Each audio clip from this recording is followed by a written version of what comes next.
lot of people think about when they do their Facebook campaign, how do I attract the right people? Right? That's the first thing. How do I get more people to come to me? But the thing with Facebook is you also need to think about, how do I repel all the people I don't want? Think about all the people that you don't really want. You know, in the mortgage industry, we don't want people who can't afford to get a loan.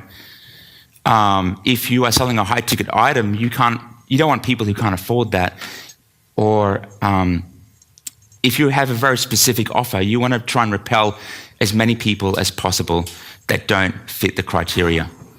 And the way to do that is obviously through profiling, targeting, and nomenclature. So number one is profiling, thinking about who it is that I'm really going after in terms of who they are, and then thinking about who I don't want, and having a very clear picture of who it is that I don't want so I can figure out how to repel those people, how to turn them off. Basically, you know, when you're going through the news feed and you scroll through, there's a lot of ads you're not clicking on because it doesn't apply to you. You don't want to click on it. You want that to happen to the majority of people. You don't want everyone clicking on your ad. You only want the right people clicking on your ad. So you want to be able to repel people. Targeting, obviously, when you first start out, you put some constraints on to say, well, I only want these types of people I want to come through. Because what happens is if you are converting too many people that are not your ideal, you're sort of polluting the pixel. The pixel's getting a bit confused about who it is you're going after, and then over time it's not going to be that good. So you don't want to really muddy the waters, if that makes sense. So in the first 7 days at least, have some constraints on who you're going after.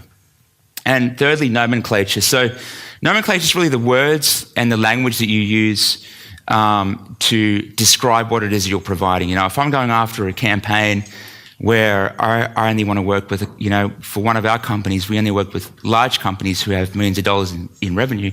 We want to talk about, one of the case studies we want to talk about is how we went from $10 million to $20 million. That's going to exclude a lot of people who are doing 50 or 100 grand, for example. In the medical industry, you can do this really well. If you have a medical offer, you can talk about specifically about a symptom or a medicine or something that's only going to make sense to that person. So that they call that dog whistle language. So dog whistle language is basically a word or a phrase that's only going to mean something to a really specific segment of the marketplace. So every industry is like that. So in the computer industry, you might talk about megahertz.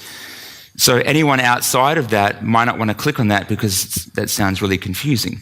For example, there's a lot of examples in it. I bet in your industry, you might think about that. I mean, maybe one of the things if you're in marketing, one of the internal, terminologies is like PPC and CPL and CPA and things like that.